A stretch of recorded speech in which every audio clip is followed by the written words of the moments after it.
नमस्कार, प्रादेशिक समाचार के साथ मैं कामिनी। पहले मुख्य समाचार।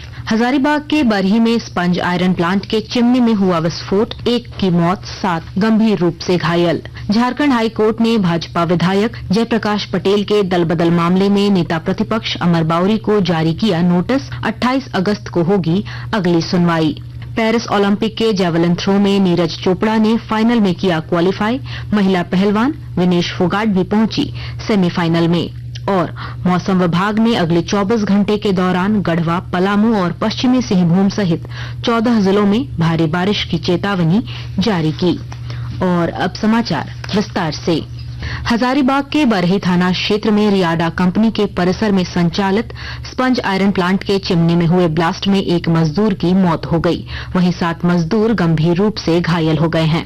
घायलों को हजारीबाग के एक निजी अस्पताल में भेजा गया, जहां से बेहतर इलाज के लिए रांची रेफर कर दिया गया है। बताया जा रहा है कि फैक्ट्री के बॉयलर में ब्लास्ट होने से यह घटना घटी है। घटना उस वक्त घटी जब काफी संख्या में मजदूर फैक्ट्री में काम कर रहे थे।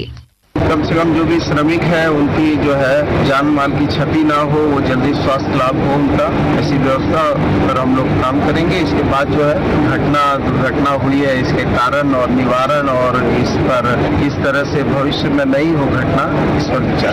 लापरवाही तो पूरी तरीके से है। लगता है कि केवल जो है एक ही उद्देश्य है कि किसी तरह से धन उपार्जन करना है। झारखंड हाईकोर्ट ने दल बदल के मामले में जयप्रकाश भाई पटेल की विधानसभा सदस्यता रद्द करने के झारखंड विधानसभा अध्यक्ष के फैसले को चुनौती देने वाली याचिका पर आज सुनवाई हुई। मामले में अब कोर्ट ने विपक्ष के नेता अमर बाउरी को नोटिस जारी कर जवाब मांगा है। कोर्ट ने सुनवाई करते हुए झारखंड विधानसभा अध्यक्ष को मामले में जवाब दाखिल करने का निर्देश देते हुए जयप्रकाश भाई पटेल की सदस्यता रद्द करने के संबंधी फाइल मांगा है। इससे पहले याचिकाकर्ता की ओर से कोर्ट को बताया गया कि उन्हें बिना सुने हुए और बिना अवसर प्रदान किए हुए झारखंड विधानसभा अध्यक्ष ने उनकी सदस्यता रद्द कर दी है। शिक्षा मंत्री वैजनाथ राम ने कहा है कि राज्य सरकार सहायक शिक्षकों को वेतनमान नहीं देगी। उन्होंने कहा कि सहायक शिक्षकों के प्रतिनिधियों के साथ उनकी वार्ता हुई है। उनकी दूसरी मांग मानदेय वृद्धि पर चर्चा हुई है, लेकिन इस पर कोई निष्कर्ष नहीं निकल सका है। इस पर राज्य सरकार विचार कर सकती है। 12 अगस्त को एक बार फिर उनके साथ बैठक होगी। सहायक शिक्षकों का जो संघर्ष मोर्चा है, उनके नेताओं के साथ कई विषयों पर चर्चा हुई।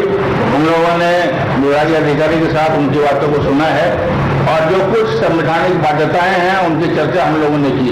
वेतनमान के विषय पर उनका ज्यादा जोर रहा, लेकिन जो प्रावधान है, जिस प्रकार से उनकी नियुक्ति है, उसके अनुसार वेतनमान नहीं दिया जा सकता है, इस बात को हम लोगों ने स्पष्ट कर दिया।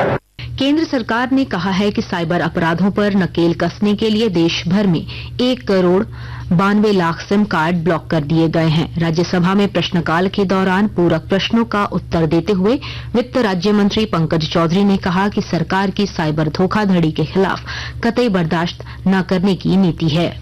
धोखाधड़ी को रियल टाइम में रोकने के लिए एनपीसीआई के साथ जोड़ा गया। जुलाई 2024 से 7.6 लाख से अधिक शिकायतों में 2400 करोड़ रुपए से अधिक राशि की बचत की गई। टोल फ्री नंबर 1930 को अप्रैल 2020 में आरंभ किया गया। इस प्रकार से सरकार तमाम ऐसे प्रचार प्रसार कर रही है। दूरसंचार विभाग से ने जून 2024 में 1.92 करोड़ मोबाइल कनेक्शन को भी डिस्कनेक्ट किया और 2.9 लाख मोबाइलों को हेडसेट से भी ब्लॉक किया। लगातार सरकार इस पर ध्यान दे रही है। इधर बोकारो स्टील सिटी के सेक्टर 4 में साइबर थाने का उद्घाटन बोकारो जोनल आईजी माइकल राज एस ने किया। आईजी माइकल राज एस ने कहा कि अब साइबर अपराध से पीड़ित जिले के लोग साइबर थाना में मामला दर्ज करा पाएंगे। नॉर्मली साइबर क्राइम का जो केसेस होता है उसमें लॉ एंड ऑर्डर क्राइम का इन्वेस्टिगेशन में उसमें बिजी रहते हैं, उसमें जो ध्यान देना चाहिए था उतना ध्यान नहीं दे पाते। इसमें स्पेशलाइजेशन की आवश्यकता है, इसलिए जो ऑफिसर इधर पोस्टेड रहेंगे उसको टेक्निकली क्वालिफाइड हो, उसमें इन्वेस्टिगेशन करने लायक हो, उस तरह का अफसर को हम पोस्टिंग करेंगे और जरूरत पड़ने पर उनको ट्रेनिंग भी दिया जाएगा। रामगढ़ के चितरपुर में एनसीपीसीआर की ओर से स्कूली बच्चों के लिए एक कार्यशाला का आयोजन किया गया। जेसीआरटी उपनिदेशक महीप सिंह ने कहा कि सभी विद्यालयों को यह सुनिश्चित करना चाहिए कि विद्यालय के बच्चे और शिक्षकों के अपने बच्चे भी साइबर बुलिंग का शिकार नहीं हों। साइबर बुलिंग के कारण बच्चे मानसिक रूप से परेशान हो जाते हैं और उनकी पढ़ाई बाधित होती है। आकाशवाणी के ताजा तरीन समाचारों के लिए आप हमारी वेबसाइट newsonair.gov.in पर लॉग ऑन कर सकते हैं।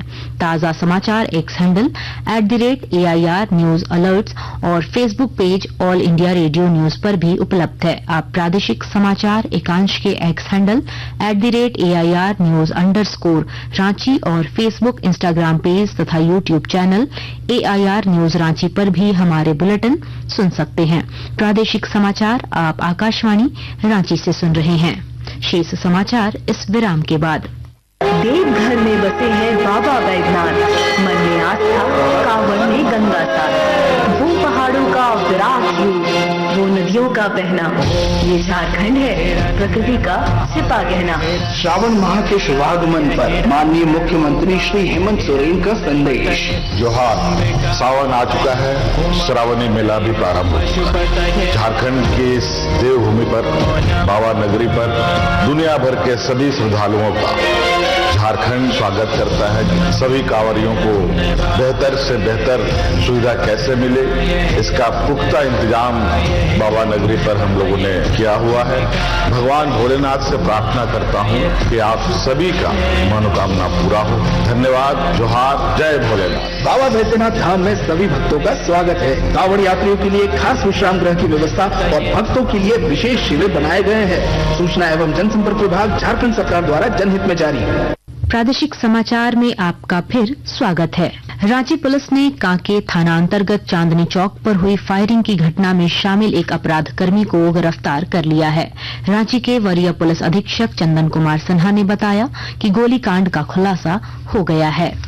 अनुसंधान के बाद ये खुलासा हुआ कि एक सौरभ कुमार सिंह नाम का लड़का है जिसने एक गोलीबारी की है। सौरभ कुमार सिंह को गिरफ्तार किया गया। गिरफ्तार के बाद जो है गहराई से छानबीन किया गया, उससे पूछताछ किया गया तो इंट्रोगेशन में उसने खुलासा किया कि यहाँ उसने स्वयं ही इससे गोली मारी है। उसकी निशानदेही पर जिस पिस्टल से गोली मारी गई थी वो पिस्टल और मैगजीन बरामद हो गया है। पूर्वी सिंहभूम जिले में पुलिस ने छिनतई, रंगदारी और धमकी देकर बैंक अकाउंट में पैसा ट्रांसफर कराने वाले गिरोह का पर्दाफाश किया है। इस मामले में कुल 7 अपराधियों को गिरफ्तार किया गया है। ग्रामीण एसपी ऋषभ गर्ग ने बताया कि जिला पुलिस नशा, चोरी, डकैती आदि अपराध को रोकने के लिए लगातार अभियान चला रही है। लातेहार जिला मुख्यालय में स्वच्छता एक्शन प्लान पर राज्य स्तरीय सेमिनार का आयोजन किया गया। विस्तृत ब्यौरा दे रहे हैं हमारे संवाददाता। लातेहार जिला मुख्यालय स्थित बनवारी साहू कॉलेज में स्वच्छता एक्शन प्लान पर राज्य स्तरीय सेमिनार का आयोजन किया गया। सेमिनार में बतौर मुख्य अतिथि उपस्थित क्षेत्रीय निदेशक गिरधर उपाध्याय ने कहा कि स्वस्थ जीवन के लिए स्वच्छता जरूरी है। उन्होंने कहा कि राष्ट्रीय सेवा योजना के द्वारा समाज को स्वच्छता का संदेश देना ही इस कार्यक्रम का मुख्य उद्देश्य है। उन्होंने कहा कि सभी अपने जीवन में स्वच्छता को अपनाएं व स्वस्थ जीवन जिएं। संजय कुमार तिवारी, आकाशवाणी समाचार, लातेहार। पेरिस ओलंपिक के जेवलिन थ्रो में नीरज चोपड़ा ने फाइनल के लिए क्वालिफाई कर लिया है। नीरज ने अपना पहला थ्रो 89.34 मीटर का फेंका। यह उनका सीजन का बेस्ट थ्रो था। नीरज के प्रतिद्वंदी ग्रेनाडा के एंडरसन पीटर्स ने 88.63 मीटर और पाकिस्तान के अरशद नदीम ने 86.59 मीटर का थ्रो फेंककर फाइनल के लिए क्वालिफाई किया। इधर भारत की महिला पहलवान विनेश फोगाट 50 केजी वर्ग के सेमीफाइनल में पहुंच गई हैं। उन्होंने क्वार्टर फाइनल में यूक्रेन की ओक्साना लिवाच को हराया। विनेश का सेमीफाइनल मुकाबला आज रात 10:15 पर होगा। वहीं हॉकी के पहले सेमीफाइनल में आज भारत का मुकाबला जर्मनी से होगा। यह मैच रात 10:30 से शुरू होगा। राजधानी रांची समेत राज्य के कई जिलों में हल्के और मध्यम दर्जे की बारिश हो रही है। मौसम विभाग ने अगले 24 घंटे के दौरान गढ़वा, पलामू, लातेहार, लोहरदगा, गुमला, खूंटी, सिमडेगा, पश्चिमी सिंहभूम सहित 14 जिलों में भारी बारिश की चेतावनी जारी की है। इस दौरान वज्रपात और गर्जन होने की भी संभावना है। मौसम विभाग ने भारी बारिश वाले इलाकों के लिए येलो अलर्ट जारी किया है। राजधानी रांची और आसपास के इलाकों में कल भी हल्के और मध्यम दर्जे की बारिश होने की संभावना जताई है। अंत में मुख्य समाचार एक बार फिर। हजारीबाग के बरही में स्पंज आयरन प्लांट के चिमनी में हुआ विस्फोट, 1 की मौत, 7 गंभीर रूप से घायल। झारखंड हाई कोर्ट ने भाजपा विधायक जयप्रकाश पटेल के दल बदल मामले में नेता प्रतिपक्ष अमर बाउरी को जारी किया नोटिस। 28 अगस्त को होगी अगली सुनवाई।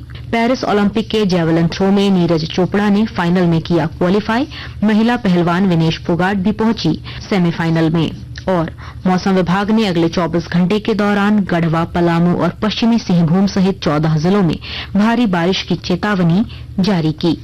इसके साथ ही आकाशवाणी रांची से प्रादेशिक समाचार का ये बुलेटिन समाप्त हुआ। नमस्कार।